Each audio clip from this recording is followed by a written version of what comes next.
हर हर महादेव सभी को।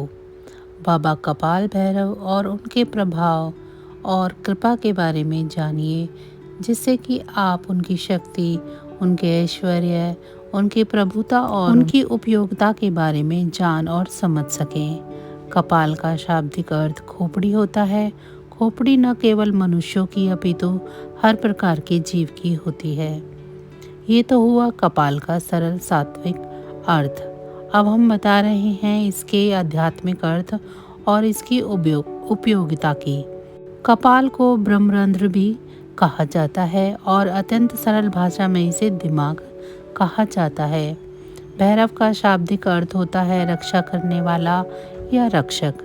भैरव भगवान शिव के 5वें अवतार हैं, जिनके मुख्य 2 रूप हैं, काल भैरव और बटुक भैरव।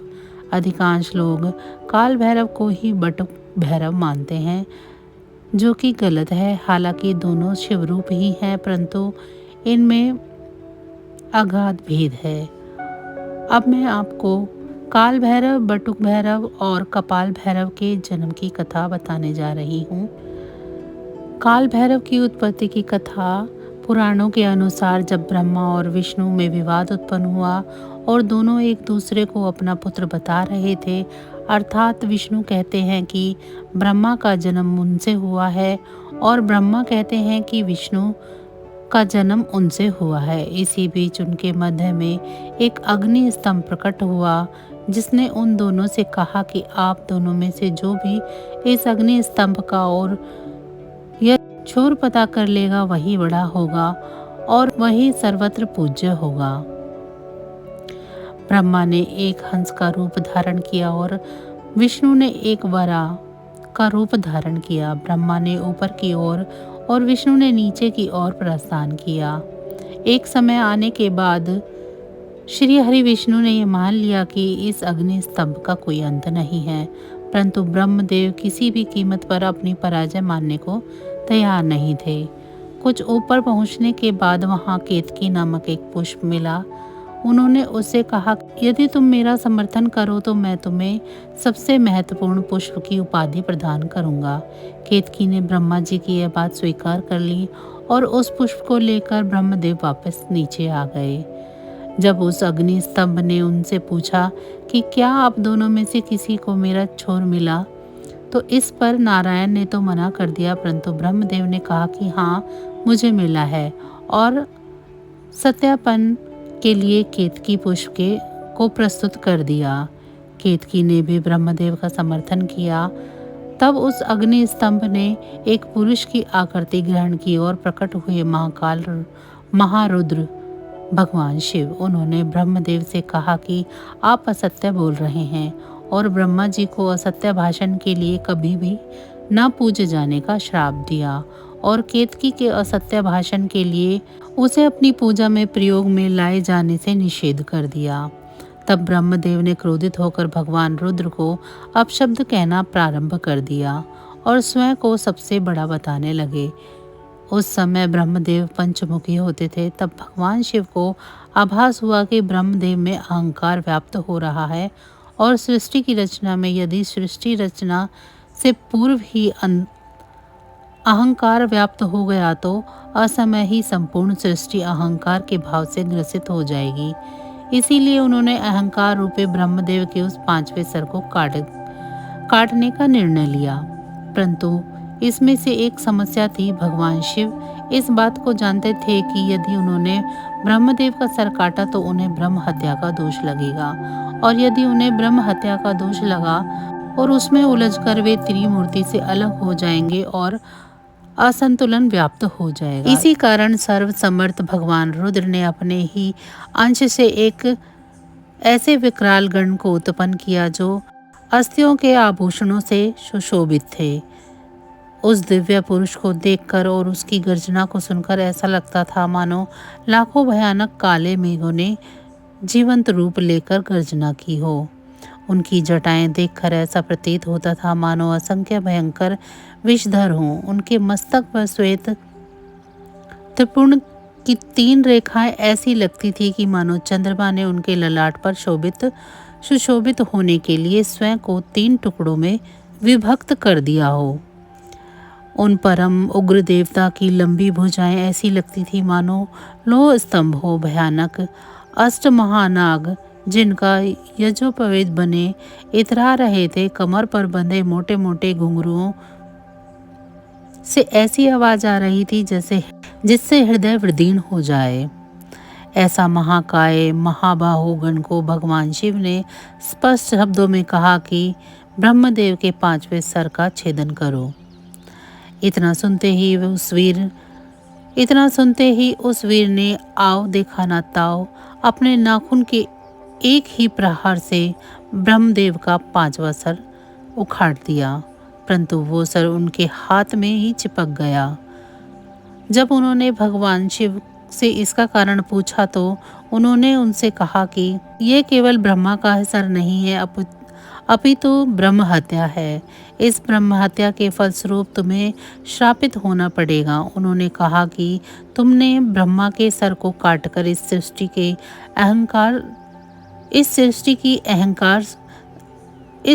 की अहंकार से रक्षा की है, अतः आज से तुम्हारा नाम भैरव होगा। अब तुम जाओ और ब्रह्मा के इस सर को लेकर सृष्टि में विचरण करो, और जहाँ भी यह सर तुम्हारे हाथ से छूट जाएगा वहीं तुम रुक जाना और स्थापित हो जाना। उसके बाद भैरव ने उस सर को हाथ में लेकर सृष्टि के चक्कर लगाने शुरू किए। वो सारी सृष्टि में अंत काल तक भ्रमण करते रहे, परंतु कहीं भी वो सिर उनके हाथ से नहीं छूटा। परंतु सृष्टि के चक्कर लगाते लगाते उनकी गति इतनी तीव्र हो गई कि वो समय से भी आगे निकल गए। जब भगवान नारायण के कर्ण कुंडल गिरे और काशी नगरी स्थापित हुई, तब वहाँ भगवान भैरव के हाथ से ब्रह्मदेव का वो कपाल छूट गया। तब भगवान भैरव वहीं रुक गए और वहाँ भगवान शिव प्रकट हुए। उन्होंने उनसे कहा कि ये मेरी प्रिय नगरी काशी है और आज से तुम इस संरक्षक के रूप में यहाँ स्थापित हो जाओ, परंतु तुम्हें इस काशी नगरी में केवल पैर के एक अंगूठे के बराबर स्थान मिलेगा और तुम्हें इसी ब्रह्म कपाल में भोजन करना होगा। तुम अपनी तीव्र गति के कारण समय से भी आगे चले गए थे, अर्थात तुमने काल चक्र पर भी विजय प्राप्त की है। इस कारण आज से तुम काल भैरव के नाम से जाने जाओगे। तुम काशी की पवित्रता और काशी के भक्तों की रक्षा करोगे। ध्यान रहे काशी में मरने वाले को यम स्पर्श ना करे। तब बाबा काल भैरव ने महादेव से पूछा कि इससे तो पापी कर्म के दंड से निर्भीक हो जाएंगे। तो उन्होंने कहा कि यहाँ मृत्यु प्राप्त करने वाले को यमराज दंड नहीं दे पाएंगे, परंतु तुम उन्हें दंड दोगे। बिना काल यातना प्राप्त किए कोई भी जीवात्मा ये काशी नगरी नहीं छोड़ेगी।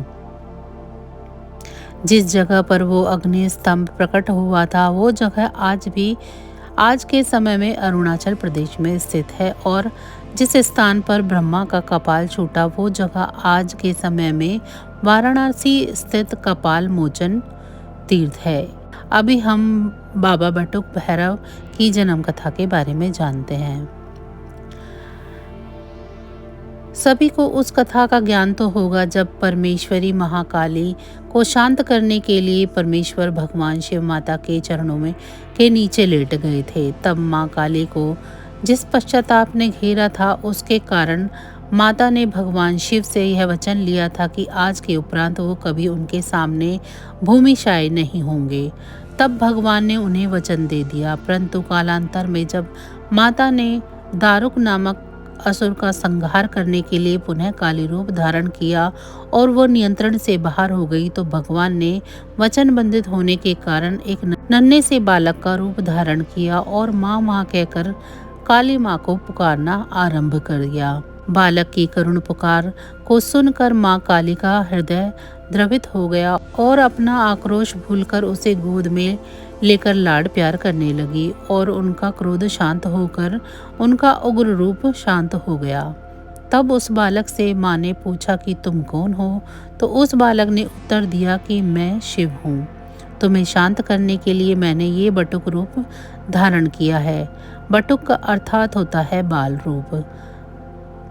तब माता ने कहा कि आप अपने पूर्व रूप को धारण करिए। तब भगवान शिव अपने शिव रूप में आ गए। तब माता ने उनसे पुनः आग्रह किया कि आप अपने भीतर से उस बटुक रूप को बाहर निकालिए।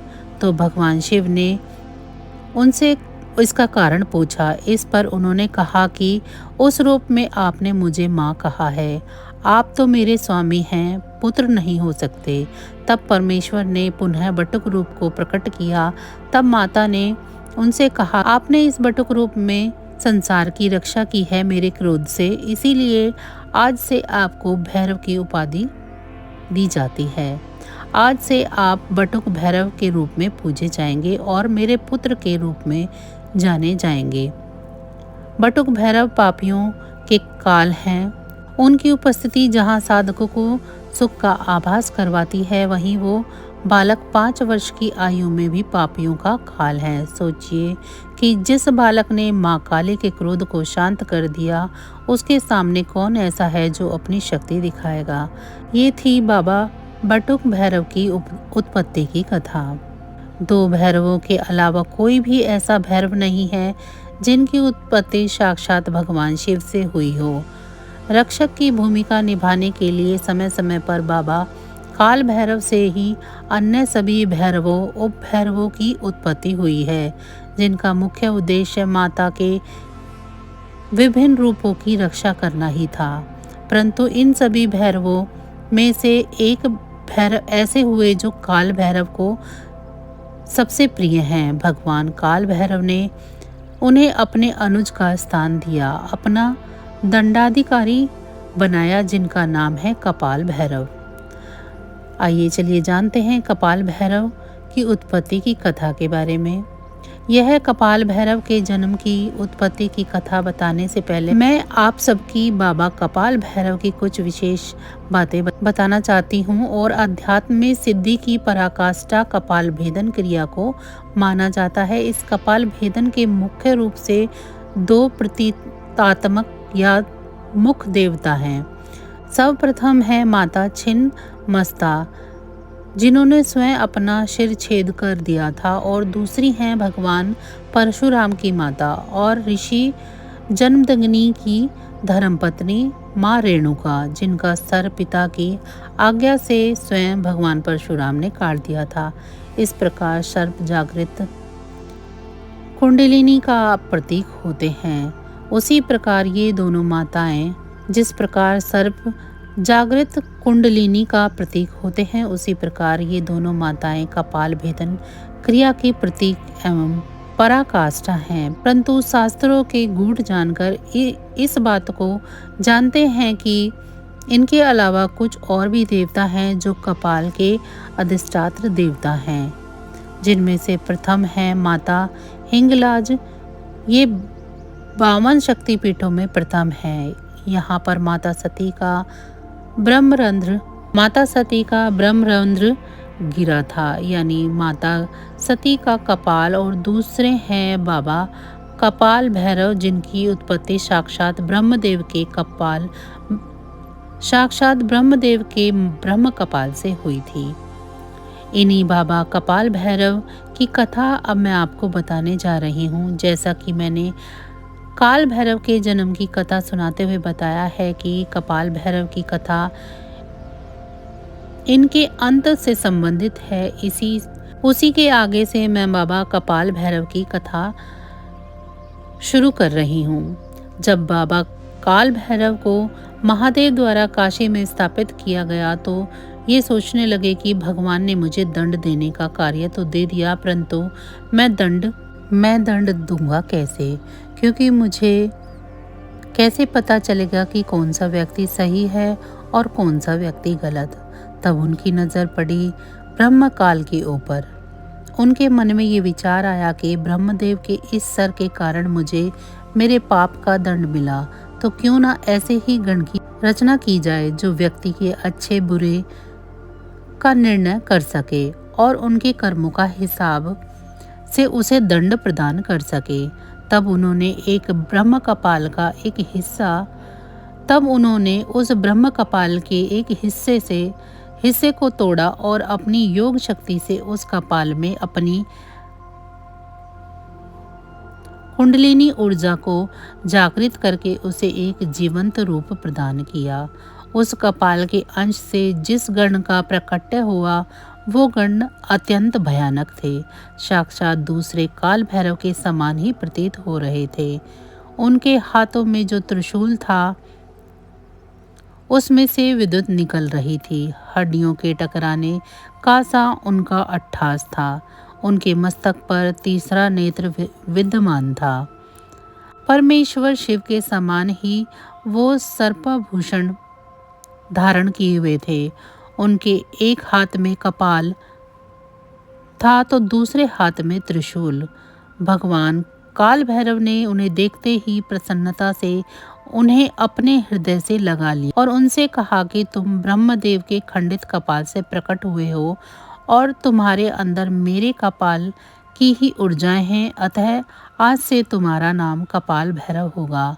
कपाल हस्त होने के कारण तुम्हें कपाली भैरव के नाम से भी जाना जाएगा और आज से तुम काशी में साक्षात काल भैरव का दंड बनकर मेरे कार्य में मेरी सहायता करोगे। जिस लाट पर ब्रह्मदेव का सर गिरा था तुम उसी लाट पर स्थापित होंगे और तुम्हें लाट भैरव कहा जाएगा और तुम्हारी पूजा के बाद ही मेरी पूजा होगी। इसी कारण से आज भी बाबा कपाल भैरव का ध्यान किए बिना भगवान काल भैरव की पूजा नहीं की जाती, जिसके प्रमाण है काशी और उज्जैन के काल भैरव मंदिर। काल यानी समय और काल भैरव यानी समय के भय से रक्षा करने वाले।